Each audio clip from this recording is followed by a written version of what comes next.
Hello everyone and welcome to the event review for the upcoming event Idle Heroes. This will be for the week of October the 25th, 2024. And this week is not super interesting. Actually, I think the most interesting thing about it is it's the October 31st is the end of the week, but this is not a Halloween event. Last year they had a pretty good Halloween event. They might be doing it again this year, but if they are, it's going to be the week of November the 1st. So that's a bit of an odd choice, but I believe November 1st lines up with Hero Token, so that will at least be nice. And maybe they're doing something treasure based, which would actually make a lot of sense for Halloween. So that could be their plan. But in any case, this is not a major event. This is a fairly standard Lollipop Fantasy Factory week. Alamax the reward. Queen and Geester here, which are all right, nothing special. Standard factory. The Reverie back, and like I believe last time was, you can get a total of 45 keys. You can get 20 for spending 200 bucks total. And you can get 20 from the bonus of the garden party and 5 from the free part of the garden party here. So if you look at the math on this, that actually does make the Reverie decent. I've gone on at length about this event in the past, but the short answer is you really want to be maximizing the number of things you buy in order for it to really pay off well. It is better if you have more keys because once you've removed things from the pool, you've really focused the pool on exactly the things you want. And with 13 different reward types, you can pull 10 out of the list. So you can focus this down on the 3 that you want. So if you just need core shards and destiny materials, that can be all you're looking at. Or, you're a newer player, you want stellar cores and prism story gems, whatever it might be. You can pick the 3 of these you want the most and really focus all of your rewards into that. But that only applies once you've had a chance to clean out the stuff you want less. So this is probably, it's either an all or nothing event as far as I'm concerned. It doesn't make sense to just grab a couple of these unless you really want to gamble or something.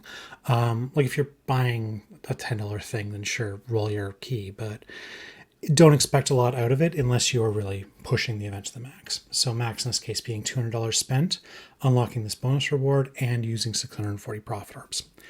Is that worth it this week? I don't think it's really great. Like, this has become a fairly standard part of the event rotation, and given that it is, this will probably come back in future.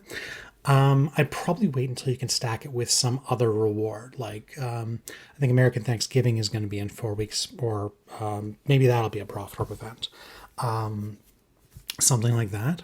So I probably wouldn't go too crazy in this unless you have enough orbs and enough money to go in on all of them. In which case, fine, have at it. But other than that, I think it's not terrible, but it's like C- tier sort of event. It's nothing. This has become a standard part of the rotation. You don't need to have any great fear of missing out if you don't go for it. Anyway, for the garden party here, these bonus rewards are things that, again, we've seen a lot of. This is a $30 pack to unlock, this is a $70 pack, and this is a $100 pack. So you buy all 3 of them, that is your 200 bucks to max out your VIP. And as usual, this gets you 750,000 stellar crystals.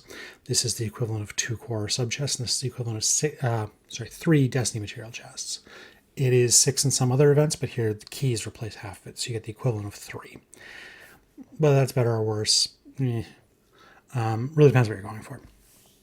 And these packages are what we see here. So yeah, this is the $100 package. Doubles your Fantasy Factory rewards, gives you the auto clear, and $100 for the Prism Starries. So that's not bad. This is the $70 pack, and this is the $30 pack. So on top of that, there is the Splendid Awakening card, and this is a $10 card that gets you one awaken a day for 30 days, as again we've seen before. MKX Jump has made the point very strenuously that you should buy this on the last day of the event because there's no bonus for awakening this week, but maybe in 4 weeks when it runs out, there will be an award that week and you'll want the free awakens then. I think he's got a good point. So yeah, if you're going to buy this, I'd probably buy it on the last day. Other than that, there are value packages. And again, with my comment about Hero Token coming up the week after this coming one, these train tickets might be of great value to you if you're going in on this. Like, it's not something, don't buy these packs just for the train tickets. They're not worth it for that. But if you are going in on the event, if you need a bit more orbs or you want to, if you're close to the Fantasy Factory, like a good bonus level, then maybe. But honestly, the value packs don't play into this week a lot. Really, I think it only makes sense if you're like a newer whale who needs the orbs in order to get to 640, then maybe. But yeah, This event overall isn't quite doing it for me. It's not bad. It's got a few nice things here and there, but it's not really anything special. And yeah, I'd given that we are coming into a big holiday season with probably Halloween. Once this goes live, you'll be able to see in the upcoming events in game whether there is a Halloween event next week, like I think there is. Take a look at that, because if there is, it'll be a fairly big event and usually a pretty good one. Then American Thanksgiving, Black Friday, which is a huge spender event, Christmas, Western New Year, Chinese New Year, all in the span of about 2-3 months. So that's a lot of big events all close together. I wouldn't go spending on this unless you're planning on spending on all of them. And again, if you've got thousands and thousands of dollars on this game, great. But if you are a lower spender, this is not the place to put your money. So yeah, that's most of what I got to say on this one. It isn't a bad event, but again, not. I just go free to play. I'd probably not invest any orbs into it because the orbs don't really pay off unless you're a spender.